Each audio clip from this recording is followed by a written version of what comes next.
Gamma के परिवार के ऊपर बहुत बड़ी विपत्ति आ गई है। पूरा परिवार दुख में है। देखकर सहा नहीं जाता। मुझे तो लगता है कि दुल्हन के लक्षण ही कुछ ठीक नहीं है।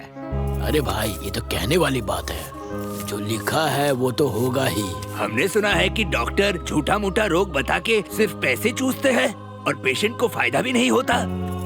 दुख की बात है, लेकिन नई दुल्हन को देखकर बहुत दुख होता है। बेचारी की अभी नई नई शादी हुई है, कोई बच्चा भी नहीं और भगवान ने इतनी बड़ी मुसीबत में डाल दिया। भगवान उसकी जिंदगी कैसे संभालेगा? अम्मा जी, मुझे लगता है दुल्हन के कदम ही अशुभ हैं। डॉक्टर साहब, जब सिर्फ दवाइयाँ ही चल रही है तो फिर वो तो घर से भी हो सकता है ना। यहाँ अस्पताल में और कितने दिन, बहुत खर्च है। देखिए, आप समझ नहीं रहे, मामला बहुत क्रिटिकल है। अभी मैं नहीं छोड़ सकता है। जब छोड़ना होगा मैं खुद ही बता दूंगा। अभी इलाज चलेगा।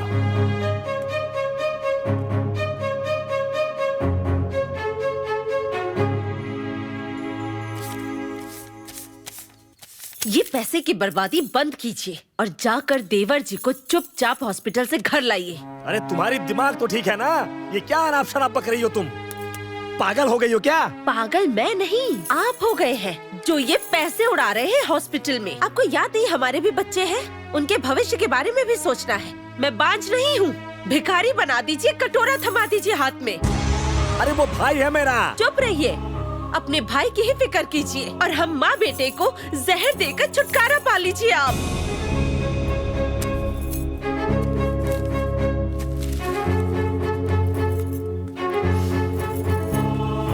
भैया,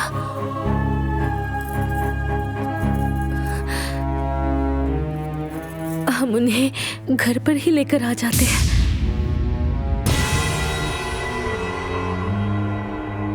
बहू, वहाँ उसका इलाज चल रहा है। अगर वो घर आ जाए तो उसका इलाज कैसे होगा? मैं सब कर लूंगी मम्मी जी।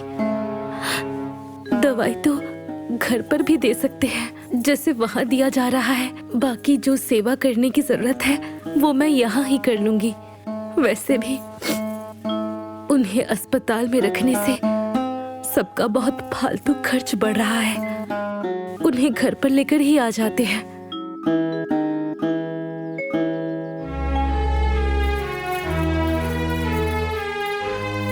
बहू, कोई बात हुई है क्या?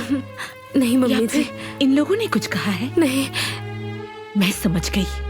बेटा, बेटा।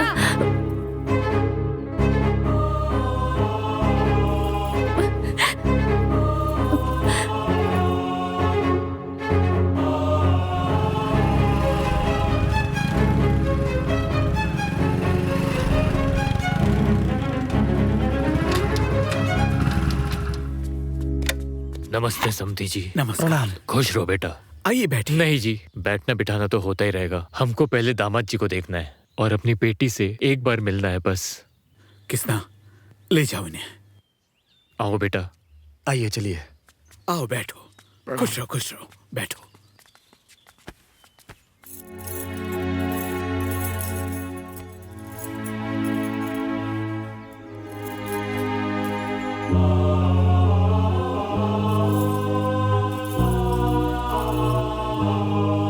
बिटिया,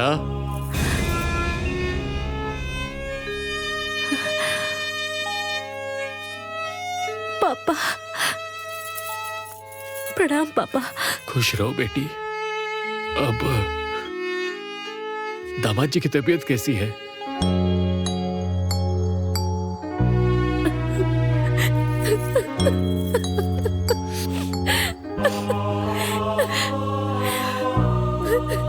अरे बिटिया,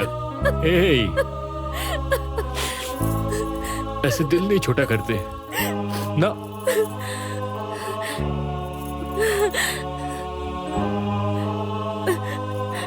हम तुमसे एक बात कहना चाहते बेटी।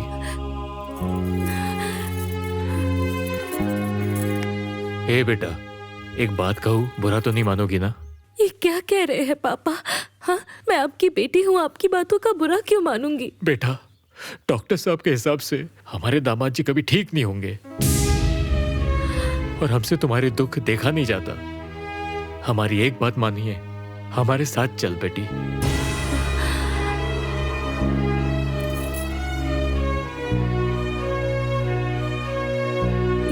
क्या कह रहे हैं पापा?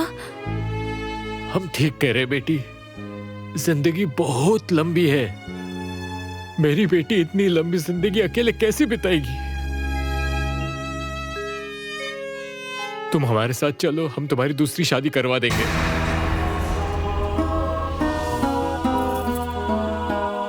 पापा एक बार सोचिए,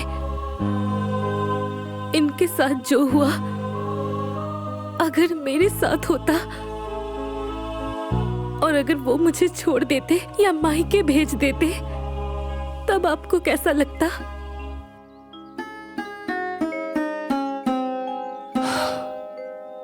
देखिए पापा जी, ये मेरे पति हैं।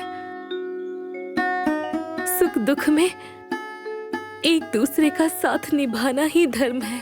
हम इन्हें ऐसी हालत में नहीं छोड़ सकते।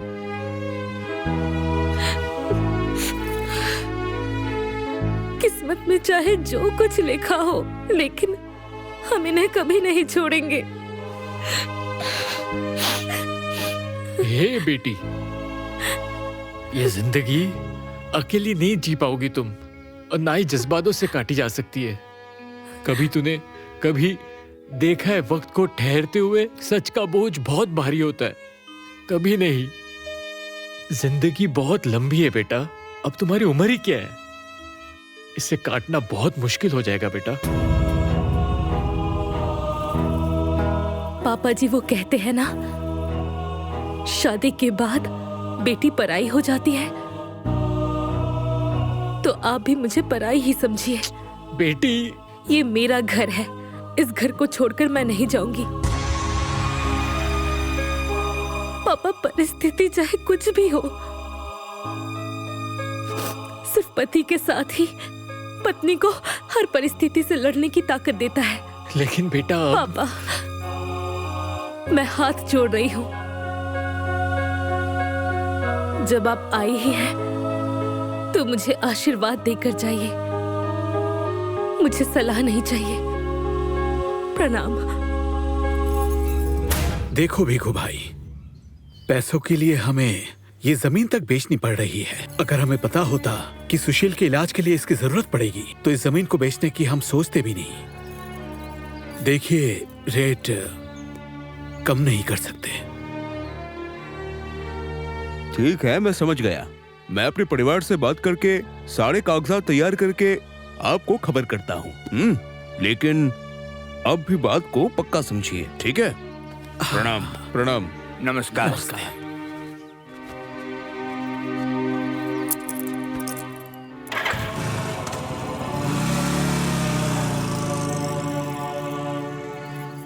अच्छा माँ जी, कौन से खेत बेचने की बात हो रही थी?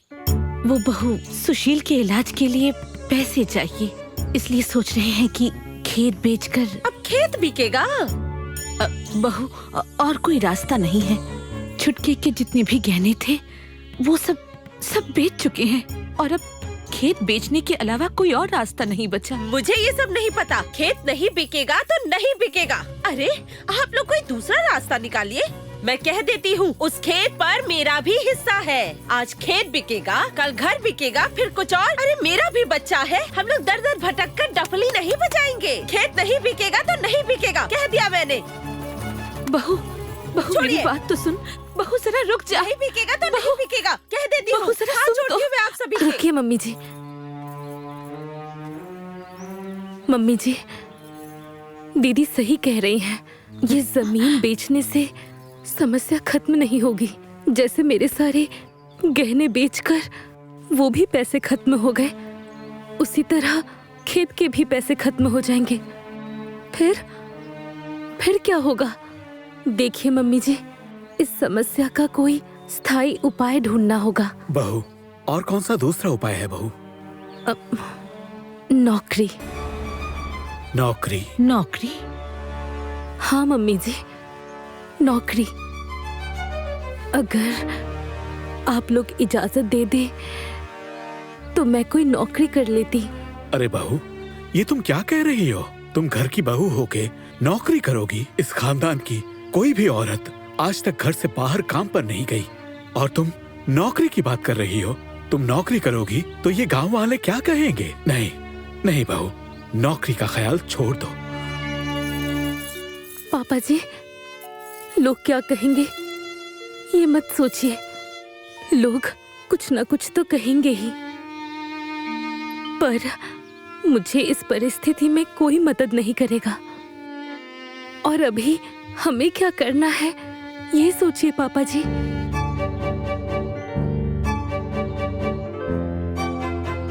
एक बार सोचिए, घर द्वार बेचकर सड़क पर आने से अच्छा है कि नौकरी ही कर लूं।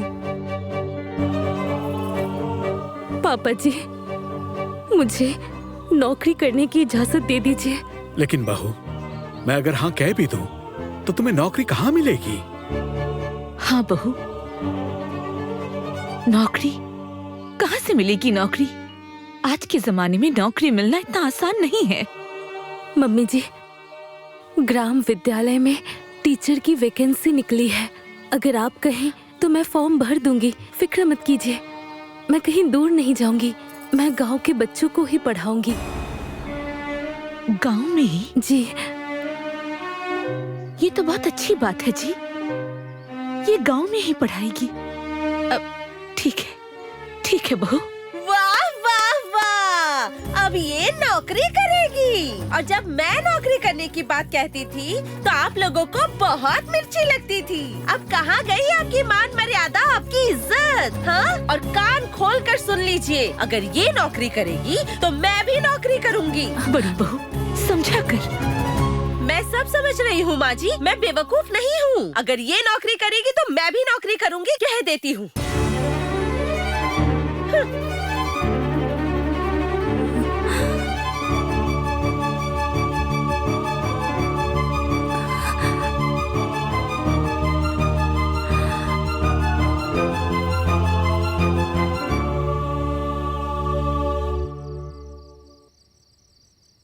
क्या? हाँ जी, वो मास्टरनी बनेगी और मैं घर पे रहकर चूल्हा चौका संभालूंगी, बर्तन धोऊंगी।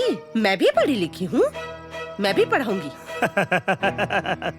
क्या तुम पढ़ा सकोगी?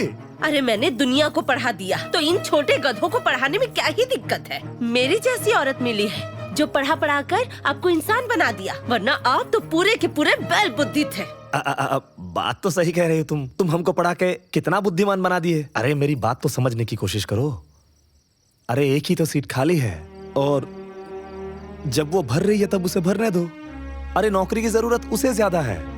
अरे वैसे भी वो घर की ही है, भरने दो। मैं कुछ भी सुनना नहीं चाहती, वो घर की हो या बाहर की हो, फॉर्म भरना है तो भरूंगी। समझने की कोशिश तो करो, जब दोबारा निकलेगा तब भर देना। नहीं, मुझे अभी भरना है। देखो तुम्हारे जो जी में है वो करो, भरना है तो भरो, मेरा दिमाग मत खाओ। मुझे सोने दो। अरे दिमाग तो ठीक है, घर की बहू होकर नौकरी करोगी? क्यों नहीं कर सकते? हमें क्या कमी है बताइए? जब कल की आई बहू नौकरी कर सकती है तो मुझ में क्या कमी है?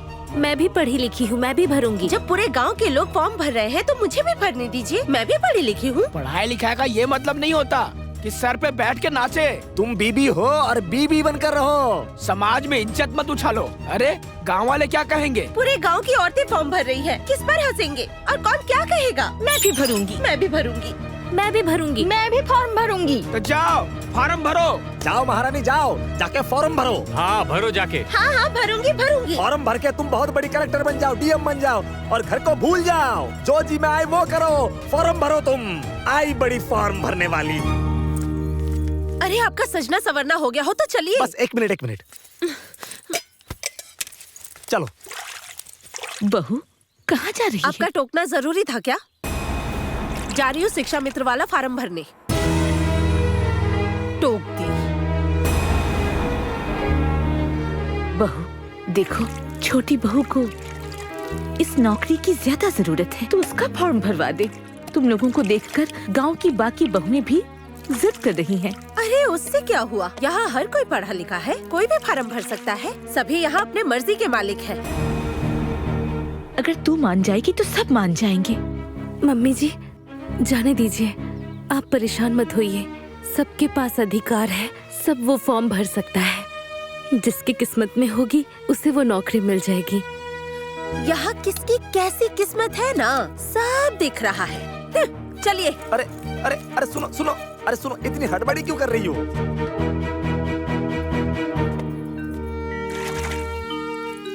तू हट, मैं धो देती हूँ। जा तैयार हो जा, देर हो जाएगी। मम्मी जी बस 2-3 बर्तन ही बाकी है, उसके बाद उनको नहलाना भी है, फिर मैं चली जाऊंगी। ठीक है।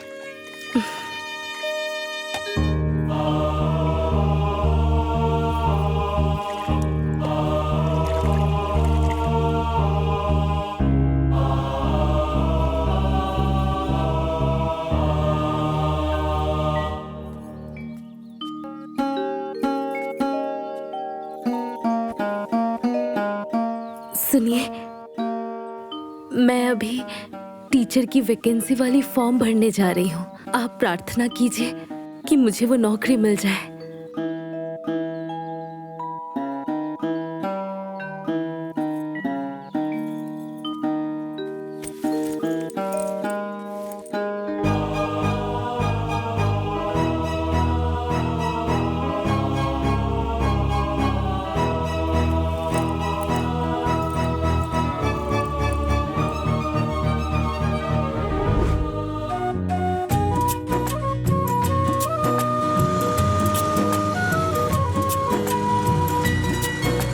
अरे क्या हुआ? अरे चाचा प्रणाम। अरे प्रणाम प्रणाम। अरे सुनो, आज शिक्षा मित्र का रिजल्ट आने वाला है और तुम लोग यहाँ बैठ के ताश खेल रहे हो। चलो रिजल्ट देखने चलते हैं।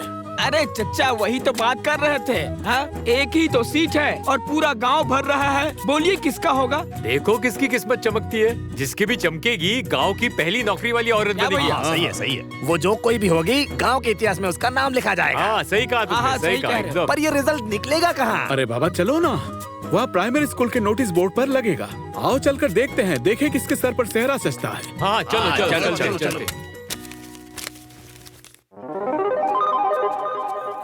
चलिए देखते हैं। अच्छा भैया थोड़ा साइड हो जाओ। ए भैया जाने दो ना। हाँ, थोड़ा हटिए हटिए। अरे अरे इस नोटिस बोर्ड पे तो नोटिस ही नहीं लगा है।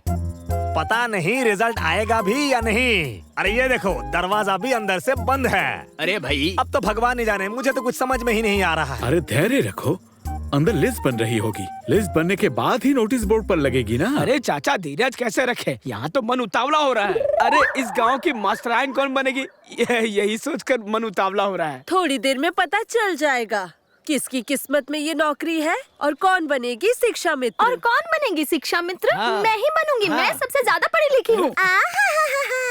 तुम ही तो इकलौती पढ़ी लिखी हो, बाकी सारे यहाँ अंगूठा छाप है। बड़ी आई नौकरी लेने वाली। अरे मुझे ही नौकरी मिलेगी, नाम मेरा ही आएगा। कोई नहीं बनेगी, अरे सिर्फ तुम भी मैं ना- बनूंगी और कोई नहीं और बनेगी। कोई नहीं बनेगी, मैं बनूंगी मैं। अरे चुप रह, तुम कैसे बनोगी? मैं बनूंगी मैं। कोई नहीं बनेगी, मैं बनूंगी मैं। चल, अरे चुप रहो, मैं बनूंगी मैं।